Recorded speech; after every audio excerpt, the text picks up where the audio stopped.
Hi. How you doing? Say hi to your mom for me, alright? Go see Transformers, okay? Welcome to another edition of the Tom Greene Show. This time we are going to do the NHL preview. Yeah, we're going to do that. NHL. Alright. Go Red Wings. I still remember when you were singing Hey Hey Hockey Town and you were ripping on our defense. Oh, yeah. What defense? What defense? We don't have any defense. Oh, man. No defense at all. But anyway. I'm excited because I'll be honest, I hardly watched hockey last season. I don't know, for some reason I just wasn't into it last year, but this year I'm actually getting excited to watch some hockey again, and I'm excited for the season, and I think the Red Wings will be a heck of a lot better this year than they were. They'll be an HE double hockey sticks better. See what I did there? Welcome to Hot Ice. You know what I mean, from the movie Goon. Yeah. Welcome to Hot Ice, caller. There you go. They'll be a lot better this year. Sure. This is our Red Wings version of the NHL show. Of course, we remember this guy, Adam Dustin. He has his frequent flyer miles card on this show, which, speaking of that, he just left his job at the airport. Yeah, I did. It was really nice. It was on my birthday, and I quit. I just said, I don't want to do it anymore. I threw my bags in there, and I walked out. True story. So I'm surprised he's even standing right now because it was his birthday yesterday. Yeah, so the only thing I actually drank was I had a couple of hard ciders. It's fall. I'm not really a beer guy I'm only really a beer guy like during the summer. Then fall hits and I like hard cider, and then like Christmas hits and I like hard cider and Vesper martinis, the James Bond ones. Shaken not stirred. Yeah, and then like after that, I'm not really, maybe I'll drink wine a little bit, but it's almost nothing through that horrible part of winter, oddly enough. And then when spring hits, it's gin and tonics until I feel like beer, and that's the rotation. So now I'm into hard cider, and I don't like getting drunk because I'm old now. I'm like halfway through my life, so it's like getting drunk is awful because it's just like the next day thing. It's bad. I'm still 2 years away from that stuff. No, man, I'm old. But anyway, Red Wings. Well, first shoes? Red Wing shoes. One size fits most. Yes, sir. But besides the shoes, the hockey team. Well, the hockey, yeah. Last year was good and bad. Let's say that. Yes, it was. It was bad because we were not the Red Wings we were supposed to be, by any stretch of the imagination. It was good because half of the Grand Rapids Griffins, let's call it the AAA team, the AHL team, was on the roster, and we still made the postseason. Yes. It was pretty much a really, really great season, to be completely honest, considering everybody was injured. That was a great season. Because I was like, man, there goes that 20 or 30 year playout or whatever it is, 22 straight then. 22 straight, now it's 23 straight. I thought that was over.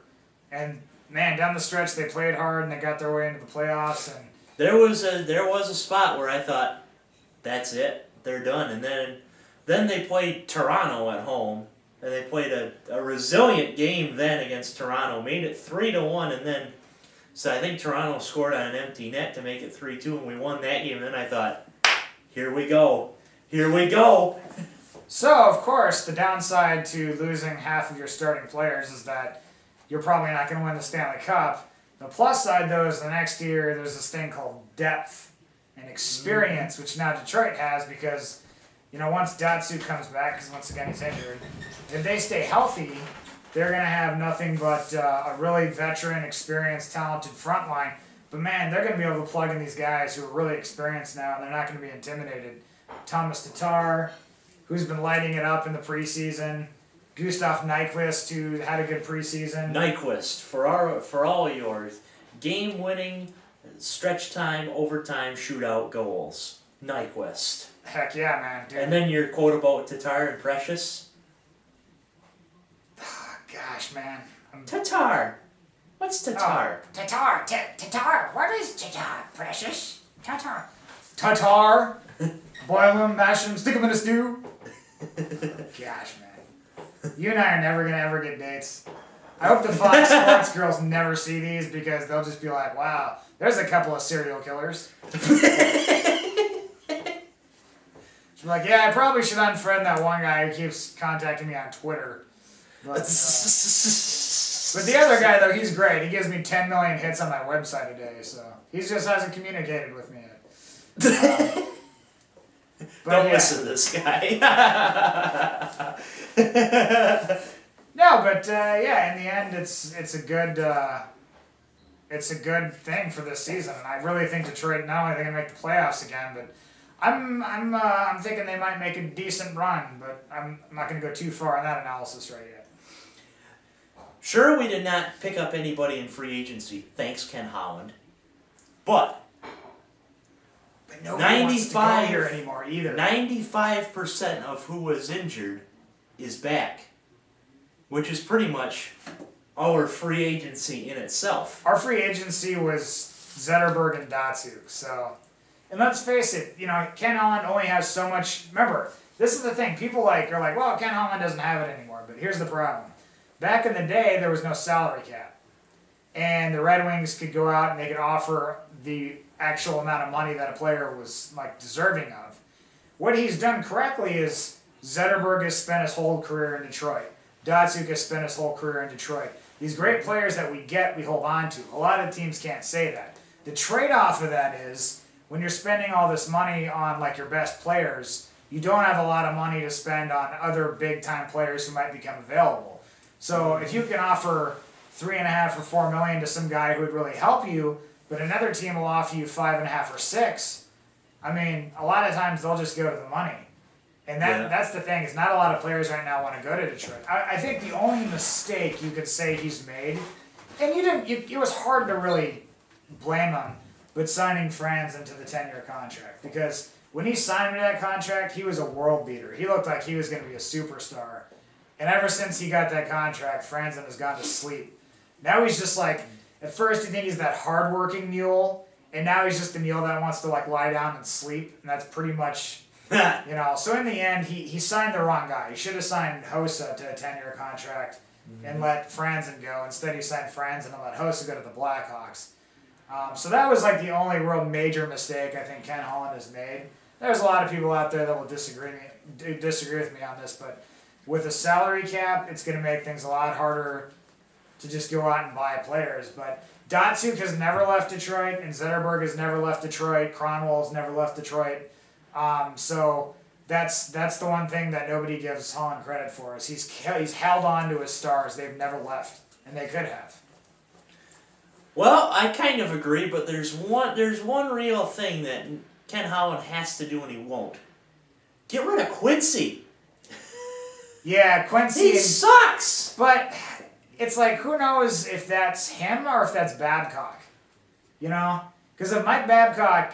Maybe. I mean, Holland hires a coach to do a job. So if Babcock is saying, I like Dan Cleary, I like his work ethic, and he's cheap, and he's the kind of utility player that we could really need, Ken Holland's not going to argue with him. He's going to say, fine, if this is the guy you want, this is the guy you want. Maybe that's the reason that they aren't signing Babcock to an extension. Because maybe Holland is starting to say, I've been putting all this trust in Babcock. Yes, we won a cup, but that was 6 years ago, 7 years ago? Mm-hmm. And he's not really making the best decisions now, so maybe he's I'll wait and see how the team responds this year, and if not, maybe it's time to go into a fresh start. So I don't want to blame all that stuff on Holland too much. Maybe it's both of them, but, I mean, if Babcock comes to me and says, he's cheap, he's a good, hardworking player, and he's the kind of utility player that can really make us better, then I want to keep him. I'm gonna let that go. You never know. But yeah, who knows? Who knows? Or maybe it's the reverse. Babcock has said, get rid of Cleary, I don't like him, and he's like, well, he's cheap and he works hard, we're keeping him. Who knows? So, besides our Ken Holland conversation, New Year, we already talked about that. Player of the Year. Who's going to be the Red Wings Player of the Year? First of all, who's going to stay fresh and be the Player of the Year, too? That's the main thing. Yeah, I think Datsuk's getting older, and I think he's going to continue to have injury problems, unfortunately. But, I like the young guys a lot, and I think they're going to get a breakout. I mean, like a really, really, really nice breakout year from. I'm going to go with Nyquist.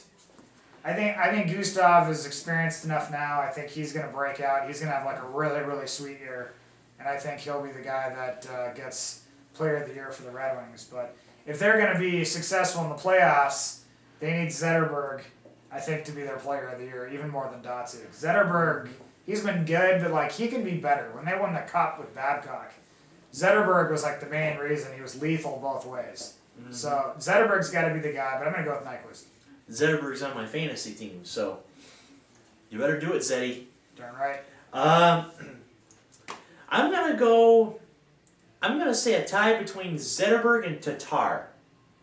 I think that Tatar has really helped the team. Of course, Nyquist lifted the team. Nyquist lifted the team to the playoffs pretty much, but Tatar has kind of just stepped in there and done his job. And if he continues to do that, I mean, the team is going to be better. Tatar? What's this, Tatar? We should do the NHL shows from now on with Canadian accents. Eh? Eh? Oh yeah, that's a good pick, eh? Tatar, Thomas Tatar, he done a good job, eh? And he goes out there, eh? And he works really hard, and he's a good young player, yeah. And I think he's gonna do good. If we're gonna do the Canadian accents, then I better start wearing these crazy suits that Don Cherry wears, eh? Oh yeah, yeah. Hockey Night in Canada, man, sweet. Yes. We don't get it in HD, but I don't care. I watch it anyway. Don Cherry. We might be the only two people in Essexville, Michigan that say it, but Don Cherry, man.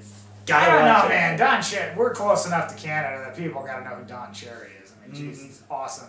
Yeah, if you have Hockey Night in Canada, if you have access to the Canadian Broadcasting Corporation, and you can get Hockey Night in Canada and watch it, it's like the greatest pregame show. It's like Lee Corso if he had like a really awesome outgoing personality. And you can also call him John Gruden, too. The older John Gruden of hockey. Yeah, if John Gruden suddenly went insane and started wearing polka dot, suits and got really excited, and he drank way too much energy drinks with speed, that's Don Cherry. So, that is our Red Wings show. We will go to our conference previews and Stanley Cup champion at our next two shows. Oh, I'm looking forward to that. Hey, we should be opening up some beers here, eh? That's what we should do. We should get some beers opened up here.